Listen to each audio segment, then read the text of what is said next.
रहीम अज़ीज़ तलबा अस्सलाम वालेकुम। अल्लाह पाक आपको अपने हिफ्ज़ अमान में रखे। सबक का आगाज़ करते हैं। सबक है हमारा अली बख्श, मुसन्निफ़ हैं कुदरतुल्लाह शहाब और जो ज़ेर नज़र सबक है वो कुदरतुल्लाह शहाब की खुदनोश्त शहाबनामा से माखूज़ है, जिसमें उन्होंने अपने इर्द गिर्द पाए जाने वाले ज़िंदा किरदारों के बारे में बयान किया है और उनका ये शहाबनामा जो है वो हक़ाइक़ पर मबनी है। कल हमने इस बात का जायज़ा लिया था कि मुसन्निफ़ की अली बख्श से मुलाकात कैसे हुई। अली बख्श जो अल्लामा इकबाल का दरीना मुलाजिम था और हुकूमत ने अल्लामा इकबाल की खिदमत के सिले में अली बख्श को एक मुरब्बा ज़मीन जो है वो फैसलाबाद में दी थी, जिस पर कुछ लोग काबिज़ थे। तो मुसन्निफ़ ने इस बात की ज़िम्मेदारी ली थी कि वो इस कब्ज़े को छुड़वा कर अली बख्श को वो ज़मीन दिलवा कर रहेंगे। फिर हमने ये पढ़ा कि दौरान सफ़र अली बख्श के जहन में जो एक ख़्याल था कि मुसन्निफ़ अल्लामा इकबाल के मुतालिक पूछ कर उनको परेशान करेंगे, वो ख़्याल भी गलत साबित हुआ और उन्होंने ख़ुद ही अल्लामा इकबाल के बारे में बताना शुरू कर दिया। अब सबक का बाकायदा आगाज़ करते हैं। शेखुपुरा से गुज़रते हुए अली बख्श को याद आता है कि डॉक्टर साहब एक बार यहाँ भी आए थे।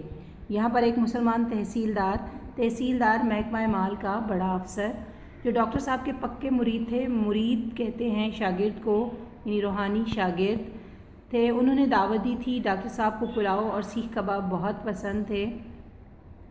आमों का भी बड़ा शौक़ था। वफ़ात से कोई 6 बरस पहले जब उनका गला पहली बार बैठा तो खाना पीना बहुत कम हो गया था।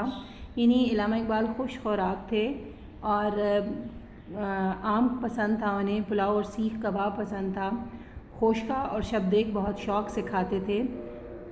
और इसके बाद आगे हम देखते हैं कि अब अली बख्श का जहन बड़ी तेज़ी से अपने मरकज़ के गिर्द घूम रहा है। वो बड़ी सादगी से, यानी भोलेपन से, सादा अंदाज़ में डॉक्टर साहब की बातें सुनाता जाता। इन बातों में किस्सों और कहानियों का रंग नहीं, बल्कि एक नशे की सी कैफियत है।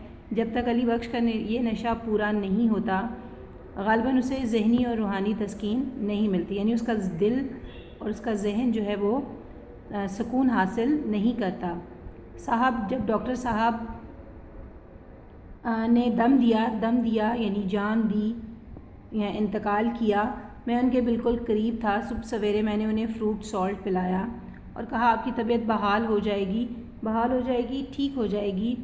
लेकिन ऐन 5:10 मिनट पर उनकी आंखों में एक तेज़ नीली सी चमक आई और ज़ुबान से अल्लाह ही अल्लाह निकला। मैंने जल्दी से उनका सर उठाकर अपने सीने पर रखा और उन्हें झंझोड़ने लगा, हिलाने लगा। यानी इन सतूर के अंदर अली बख्श ने एक ख्वाब की सी कैफियत में अल्लामा इकबाल के आखिरी वक्त का तज़किरा किया है कि किस तरह अल्लामा इकबाल ने अपनी जान आफरीन के सुपुर्द की। कुछ अरसा खामोशी तारी रहती है, फिर अली बख्श का मूड बदलने के लिए, मिजाज कैफियत तब्दील करने के लिए मैं भी उससे एक सवाल कर बैठता हूँ, हाजी साहब क्या आपको डॉक्टर साहब के कुछ शेर याद हैं? अली बख्श हंस कर टालता है, मैं तो अनपढ़ जाहिल हूँ और मुझे इन बातों की भला क्या अकल। मैं नहीं मानता। मैंने इसरार किया, इसरार ज़िद, आपको ज़रूर कुछ याद होगा।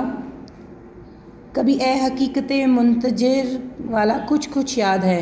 यानी अल्लामा इकबाल का शेर है, कभी ए हकीकत मुंतज़िर नज़र आ लिबास मजाज में कि हज़ारों सजदे तड़प रहे हैं मेरी जबीने न्याज़ में। तो अल्लामा इकबाल ने बड़े ख़ूबसूरत अंदाज़ में इसमें कुछ असरार जो हैं वो वाज़े किए हैं। तो अली बख्श भी कहता है कि मुझे बस ये कुछ थोड़ा सा याद है। डॉक्टर साहब इसको ख़ुद भी गुनगुनाया करते थे, यानी वो इसको भी गाते थे या पढ़ते थे।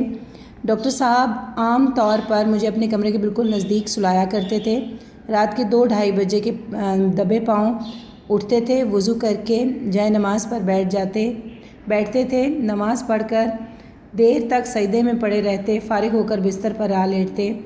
मैं हुक्का ताज़ा करके ला रखता था। कभी 1 कभी 2 कश लगाते थे, कभी आँख लग जाती थी। बस सुबह तक इसी तरह करवटें बदलते रहते थे, यानी पहलू तब्दील करते रहते थे। मेरा ड्राइवर एहतरामन अली बख्श को सिगरेट पेश करता है, लेकिन वो ग़ालिबन हिजाब में आकर से कबूल नहीं करता। हिजाब, लजाहट, शर्म। ڈاکٹر صاحب میں ایک عجیب بات تھی کہ کبھی کبھی رات کو سوتے سوتے انہیں ایک جھٹکا سا لگتا۔ وہ مجھے آواز دیتے۔ انہوں نے مجھے ہدایت کر رکھی تھی کہ ایسے موقع پر میں فوراً ان کی گردن کی پچھلی رگوں اور پٹھوں کو زور زور سے دبایا کروں۔ تھوڑی دیر کے بعد وہ کہتے بس، اور میں دبانا چھوڑ دیتا۔ اسی وجہ سے وہ مجھے اپنے نزدیک سلایا کرتے تھے۔ ہر چند میرا دل چاہتا ہے کہ میں علی بخش سے اس واردات واقعے کے متعلق کچھ مزید استفسار کروں، سوال کروں، پوچھوں، لیکن میں اس کے ذہنی ربط کو توڑنے سے ڈرتا ہوں۔ ربط، تسلسل، یعنی یہاں پر مصنف کہتے ہیں کہ جس کیفیت میں علی بخش علامہ اقبال کے متعلق باتیں کر رہا تھا، میرا دل مجھے اکسا رہا تھا کہ میں ان کے بارے میں مزید پوچھوں، لیکن میں نہیں چاہتا تھا کہ علی بخش کا یہ تسلسل ٹوٹے اور وہ اس خواب کی کیفیت سے باہر آئے۔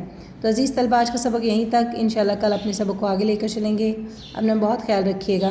اللہ حافظ۔